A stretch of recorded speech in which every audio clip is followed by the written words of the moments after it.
This is the Scrap Metal Commodities Recycling and Economic Report by BENLEE and Raleigh Goldsboro Recycling, June 4th, 2018. This is a special edition with Ron Ostrowski reporting for Greg Brown. Last week, prices were mostly mixed and economic data were mostly positive. U.S. steel production rose, remaining ahead of last year and the year before, as new steel tariffs will bring even higher U.S. production. Oil had held somewhat steady, ending at $65.81 after hitting new highs 2 weeks ago.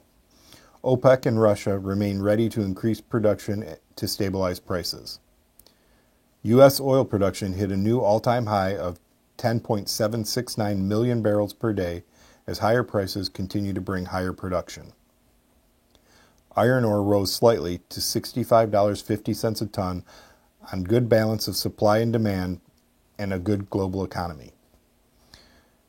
Scrap steel #1 heavy melt remained at $340 a gross ton, as we hear prices could be stable to slightly down in June, with scrap flows and demand remaining mostly balanced and global demands remain good. Hot dipped galvanized steel fell slightly to $1,190 a ton, near the multi-year high, as global demand remains solid and raw material prices remain high. Copper rose 2 cents to $3.10 on turbulent economic and political news and good balance of supply and demand. Copper prices have remained somewhat stable in recent months, but off the multi-year high of December. Copper inventories were up slightly, but have changed little since last year due to a good balance of supply and demand. Aluminum was up 2 cents, ending at 1.036 on continued good demand and tariffs which are disrupting markets. Aluminum LME inventories fell slightly and are approaching new 8-year lows on solid demand and good supply.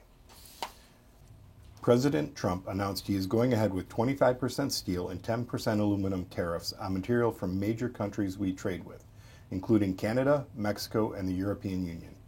This is truly great for U.S. steel and aluminum producers, yet bad for U.S. buyers of steel and aluminum, and bad for consumers who will pay more.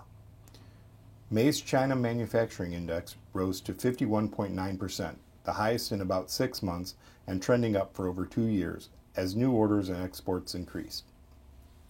April's U.S. durable goods orders slumped 1.7%, but orders for non-defense capital goods, excluding aircraft, which is a better measure of U.S. business spending, rose a big 1%, reversing a 0.9% decrease in March. Final U.S. data showed the economy grew at 2.2% and remains trending slightly down. The great news is that the economy has been expanding since 2009. U.S. job creation has been trending down, but with creating 233,000 last month, it was the best in 3 months. Retail trade, healthcare, and construction added the most jobs. The U.S. Great Jobs Report led to having the percent unemployment drop to 3.8%. to lowest since April 2000, a great number. Initial unemployment claims fell to 221,000, remaining near numbers last seen in 1970. Great data meaning a great economy. Wall Street's Dow Jones average fell despite a great close on Friday, ending down 180 points to 24,635, as the tariff news took prices down and solid jobs report took prices up. As always, feel free to call or email Greg with any questions, and we hope all have a safe and profitable week.